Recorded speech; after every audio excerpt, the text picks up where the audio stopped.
Hello beautiful people, and welcome back to this channel. My name is Kim I, and on today's video I'm going to go over how to fall asleep fast naturally. I'll show you 3 different methods to help you initiate sleep, and then also one in particular method that I personally use that works all the time, and I'll teach you how to do it at the end of the video. Before I go over the 3 methods, I'm going to go over why sleep is so important and sleep hygiene habits that you need to produce good quality sleep. So if that's something that interests you, don't forget to hit the subscribe button and the notification bell for future content. Before I begin today's video, I just want to let you know I compiled this information from 3 different sources: the Sleep Foundation, the American Sleep Association, and the CDC. So let's begin today's video. So why is sleep quality so important? It's because it affects your heart functions. Having less hours of sleep is associated with heart attacks and stroke. 15 studies show that people who have less than the recommended hours of sleep are at higher risk for heart attacks and stroke compared to people who have 7 to 8 hours a day. I know we kind of live in this hustle culture, but we think that taking an hour or 2 from our sleep is going to make us more productive. It's actually you're exchanging those hours for your health. Sleep also affects your appetite. Sleep controls hormones called ghrelin and leptin. Ghrelin stimulates the appetite and leptin suppresses it. When we have sleep debt, ghrelin is increased, which causes us to eat more, and at the same time leptin is decreased, so it can't signal to our brain to suppress our appetite. Also, lack of sleep is linked to mental health issues such as depression. Serotonin is a hormone that affects our mood, and when serotonin is decreased by poor sleep, we have low energy, we can experience depression, anxiety, and irritability. Another component is sleep is an immunity booster. When we sleep, we release cytokines which help us fight illness. So when you lose sleep, you're losing some ability to help you fight illness. Also, sleep helps in fight inflammation and cell damage. When we sleep, we're healing our body. So if you lose out on sleep, you're losing out on these benefits. So let's talk about good hygiene habits. The first category we'll want to look at is your sleep and wake cycles. You want to make sure that you have a good habit of sleeping and waking at the same time every single day. This just lets your body kind of anticipate when you should get sleepy and the natural time for you to wake up without an alarm. The second thing is you want to make sure that you go to bed by 10 p.m. The reason why is between 10 and 12 p.m. is when we have our deep REM sleep cycle. And this is where you get that deep, restful sleep that kind of replenishes you for the next day. So if you're sleeping late at night, you're missing out on the benefits or this deep sleep REM cycle. The next thing is you want to make sure you sleep 7 to 8 hours a day. I know some people can get by with 5 or 6 hours of sleep, but that can, interpret to, increase hormones. So you might be eating more during the day to, get energy. Using more substances like using caffeine to get you a jolt of energy. You also want to avoid taking naps. Taking naps during the day can cause sleep fragmentation. So like when you actually get to bed, you might fall asleep and it'll be kind of like a light sleep. You might wake up again and then go back to sleep. So it's not a full continuous night of sleep. But if you do have to take a nap, they do recommend that you take it after lunch for no more than like 15-20 minutes. So another category that is important to having good sleep hygiene habit is having a sleep-inducing bedroom.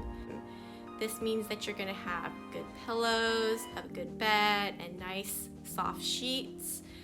You want to make sure that you have fresh air circulating and that the temperature is cool. The optimal temperature is about 65 degrees Fahrenheit to get your body into a good sleep temperature. Another category of good hygiene habits is to have a bedtime routine. So about 30 minutes before you plan on sleeping, you want to do some maybe light reading, stretching, or listening to relaxing music. Something that you can just unwind your body and get ready for bed. You can also, about 1 to 2 hours before you plan on sleeping, is to lower your lights. If you don't have a dimmer dimmer switch at your house, you can always purchase a smart light bulb, and you can put it into pretty much any kind of lamp. And you can control that light bulb with your phone, and so you can control the temperature, so like a cool or warm tone, and you can dim it high or low, which is pretty cool, which we have at home. Another habit to have is to make sure you disconnect from your devices for at least 2 hours before you plan on going to bed. I know I have trouble doing this, so at least I wear a blue light blocking glasses when I'm on my device. So maybe that's something that you might want to look into if you're like me. So other pro sleeping habit, limit the amount of caffeine that you take. I've noticed when I've stopped caffeine at all, my sleep quality is much better. But if you are a coffee drinker, make sure that you drink it no later than 6 hours before you go to bed. Also, you want to avoid alcohol. I know a lot of people like to drink a glass of wine just to help them unwind, and it does make you feel a little bit sleepy. However, alcohol can cause lower quality of sleep. Also, I would recommend having your last meal before 6 o'clock. This goes back to chronobiology or circadian rhythm, and your digestive fire is most powerful at noon and then kind of dies down about 6 p.m. So if you want to have a large meal, I would recommend it at noontime, and then at dinner, I would just go with a soup or salad or something light. And that will ease the digestion into nighttime, producing a better chance of getting or falling asleep faster. Another good sleeping habit is to get sun exposure early in the morning. Getting sunlight in the morning kind of just normalizes our circadian rhythm. So another good habit to have is to exercise early in the morning. This promotes good continuous sleep at night, and also you get tired later in the day, so it helps you initiate sleep. They don't recommend exercising later in the day because you get that little boost of energy after you exercise. So when you try to go to bed, you might have trouble initiating sleep. There are 3 different methods that you can use, even if you're doing your best at having good sleep hygiene habits and you're still not able to fall asleep. The first one is meditation. Meditation can always get you into a relaxed state, so then it's just easier for your body to go into sleep. The second method is progressive muscle relaxation, and basically this is when you go through each part of your body, you tense it for maybe 30 seconds and then let go. And then you go to the next body part, tense it again, and then let go. Next part, all the way until you go over your whole entire body, and this kind of just gets you really relaxed, and it's easier for you to fall asleep.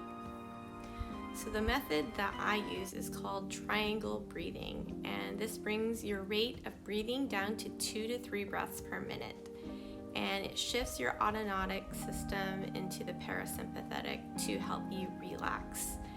And how we do this is we're going to imagine an inverted triangle, and we're going to inhale as I go up the side of the triangle, hold going across, and then exhaling going down.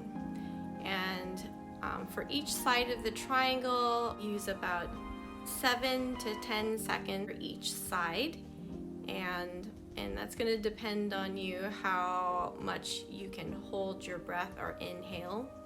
But I usually use about 10 breaths per side, which equals about 2 breaths per minute. You want to do this about 2 to 3 minutes After that time, you kind of feel the shift in your state of being. However, I go to at least 5 minutes to know that I'm fully shifted to the relaxing state. And if you want to do 10 seconds of each side and then 10 cycles of the triangle. If you made it to the end of this video, I just want to thank you. I hope you found this video informative and you learned something today. If you'd like to give me a thumbs up, just to let me know if you like the content and if you'd like me to produce more videos like this. At the end of the video, I'll have links to a playlist of guided meditations. Also, there'll be a link to the latest guided meditation for deep sleep that incorporates the triangle breathing method, if you'd like to click on that or save it for later tonight.